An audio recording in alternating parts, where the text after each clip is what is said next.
Colossians chapter 3.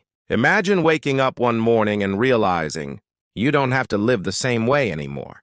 The same worries, the same anger, the same old habits that quietly drain your joy. That's the heart of Colossians chapter 3. Paul writes this letter to ordinary people, families, workers, parents, neighbors, people just like us. And instead of giving them rules, he gives them a new way to see themselves. He starts with a powerful reminder. You've been raised with Christ. In other words, if you belong to Jesus, your story has already changed. Your life isn't just about what's happening around you, it's shaped by what God is doing within you. So Paul says, set your mind on things above, not because the world doesn't matter, but because when your heart is anchored in God, everything else begins to fall into place. Then he gets real. He talks about the old life, the one driven by anger, bitterness, jealousy, lies, and selfish desire, the version of us that reacts instead of reflects, the version that hurts others, sometimes without even meaning to.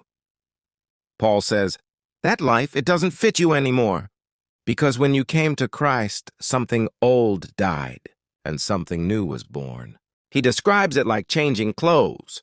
Taking off the old, rage, malice, filthy talk, dishonesty, and putting on the new, compassion, kindness, humility, gentleness, and patience.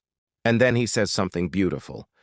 Above all, put on love, not the shallow kind, but the kind of love that holds everything together, the kind that forgives when it's hard, the kind that chooses peace even when you're right.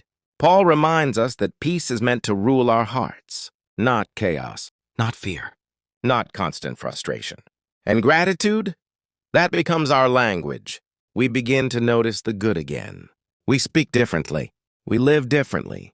Then Paul brings it home to everyday life, to families, to parents and children, to work and responsibility.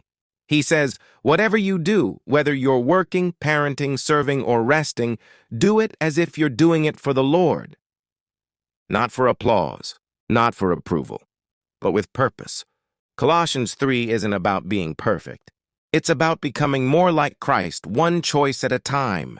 It's a reminder that your past doesn't define you. Your failures don't have the final word. And your new life in Christ is already in motion. So today, put on the new. Let love lead. And remember, you are being renewed every single day. If this story spoke to your heart, don't keep it to yourself. Like this video, share it with someone who needs